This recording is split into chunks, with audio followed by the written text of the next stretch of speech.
How now, spirit? Whither wander you? Over hill, over dell, thorough bush, thorough briar, over park, over pell, thorough flood, thorough fire. I do wander everywhere, swifter than the moon's sphere, and I serve the fairy queen, to do her orbs upon the green.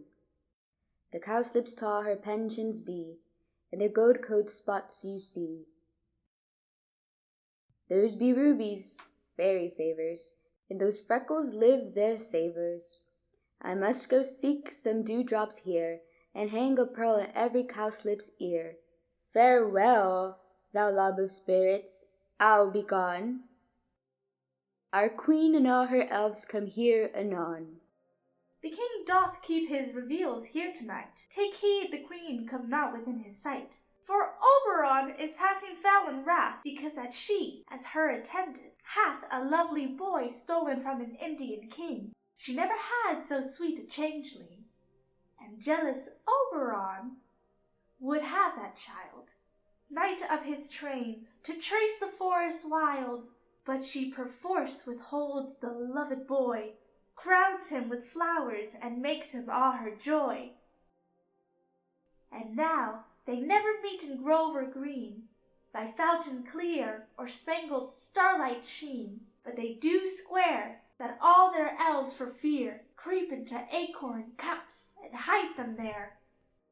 Either I mistake your shape and making quite, or else you are the shrewd and knavish sprite, called Robin Goodfellow.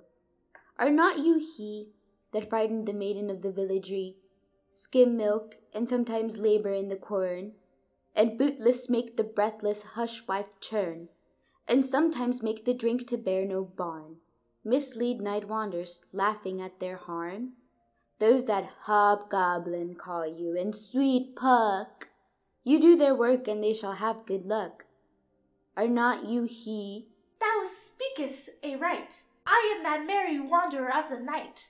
I jest to Oberon and make him smile, when I a fat and beam-fed horse beguile, neigh in likeness of a filly foal, and sometime lurk I in a gossip's bowl, in very likeness of a roasted crab, and when she drinks, against her lips I bob, and on her withered dewlap pour the ale, the wisest aunt telling the saddest tale.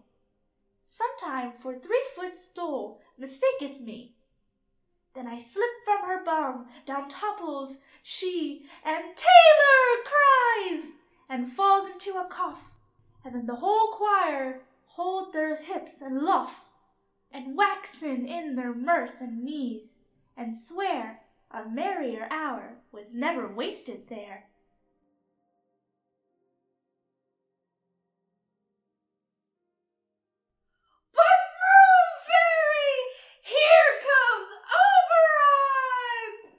And here my mistress, would that he were gone.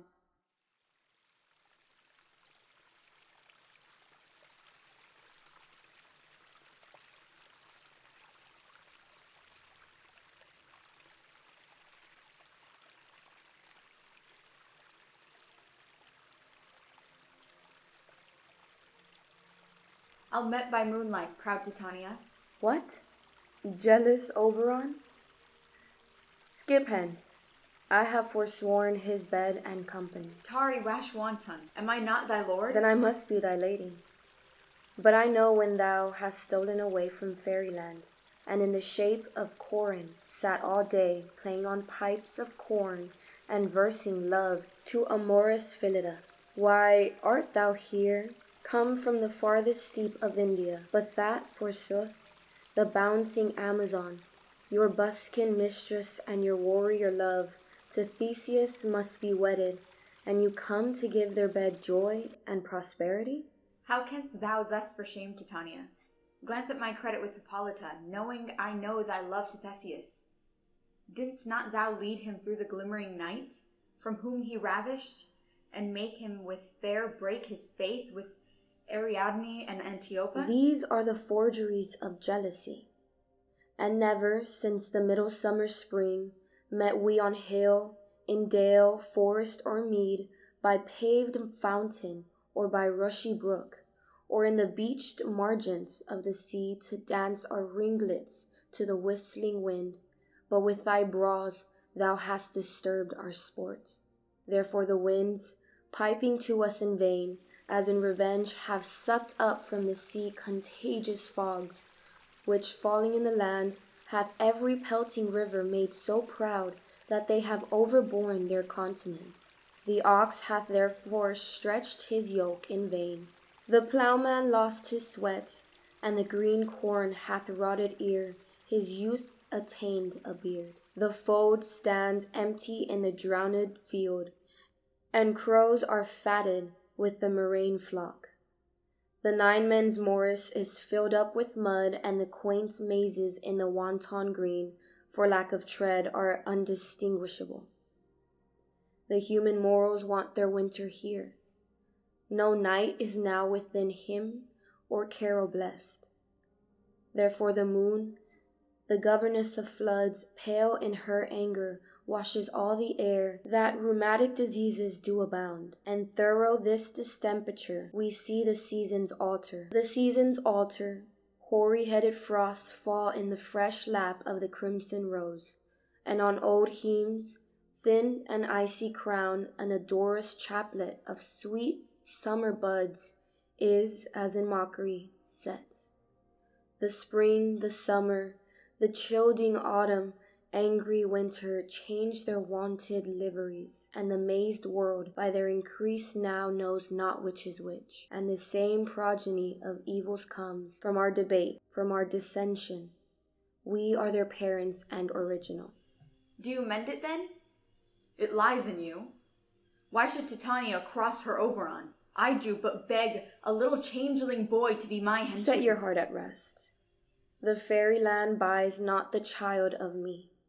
His mother was a votress of my order, and in the spiced Indian air by night full often hath she gossiped by my side, and sat with me on Neptune's yellow sands, marking the embarked traders on the flood, when we have laughed to see the sails conceive and grow big-bellied with the wanton wind, which she, with pretty and with swimming gait, following, her womb then rich with my young squire, would imitate and sail upon the land, to fetch me trifles and return again, as from a voyage, rich with merchandise.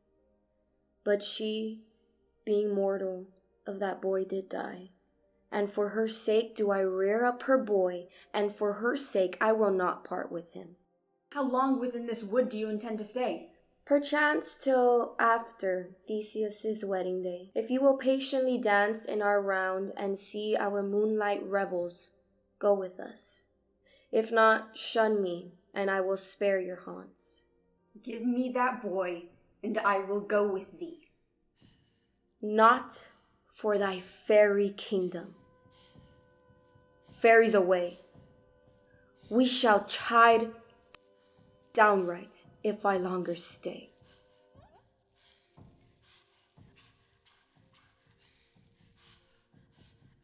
Well, go thy way.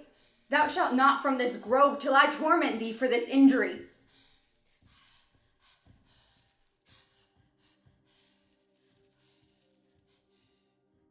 My gentle Puck, come hither. Thou rememberest, since once I sat upon the promontory, and heard a mermaid on a dolphin's back, uttering such dulcet and harmonious breath that the rude sea grew civil at her song, and certain stars shot madly from their spheres to hear the sea may's music? I remember. And that very time I saw, but thou could not, flying between the cold moon and the earth, Cupid all armed. A certain aim he took, at a fair vestal throned by the west, and loosed his love shaft smartly from his bow, as it should pierce 100,000 hearts. But I might see young Cupid's fiery shaft quenched in the chaste beams of the watery moon, and the imperial votress passed on in maiden meditation fancy-free. Yet marked I where the bolt of Cupid fell. It fell upon a little western flower, before, milk-white, now, purple with love's wound, and maidens call it love in idleness. Fetch Fetch me that flower, the herb I showed thee once. The juice of it, on sleeping eyelids laid, will make or man or woman madly dote upon the next live creature that it sees. Fetch me this herb, and thou here again, ere the Leviathan can swim a league. I'll put a girdle round about the earth in 40 minutes. Having once this juice, I'll watch Titania when she is asleep and drop the liquor of it in her eyes. The next thing that she, waking, looks upon, be it on lion, bear, or wolf, or bull, on meddling monkey, or on busy ape, she shall pursue it with the soul of love, and ere I take this charm from off her sight, as I can take it with another herb, I'll make her render up her page to me.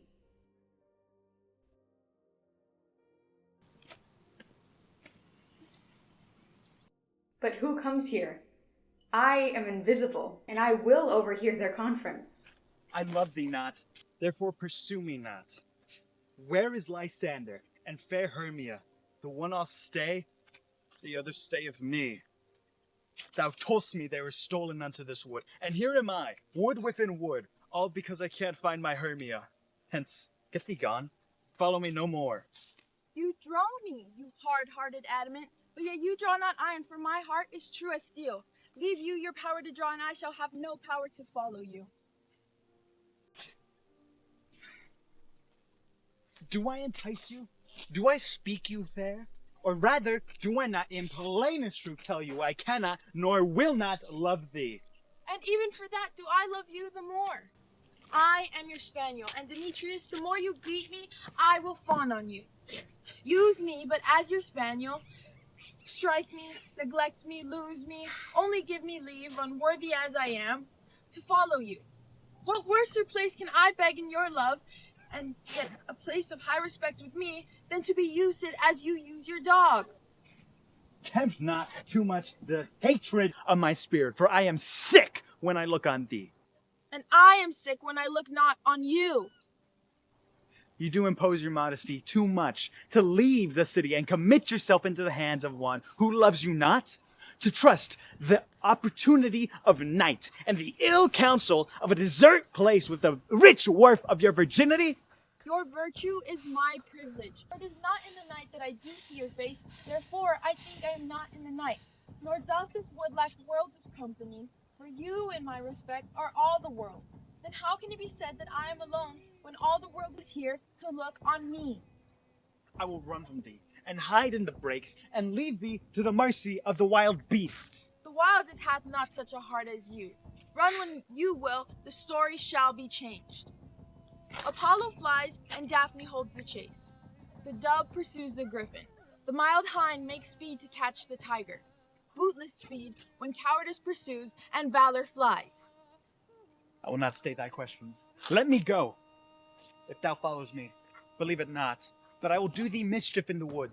Aye, in the temple, in the town, in the field, you do me mischief. Fie, Demetrius. Your wrongs do set a scandal on my sex. We cannot fight for love as men may do. We should be wooed, and we're not made to woo. I will follow thee, and make heaven of hell, to die upon the hand I love so well.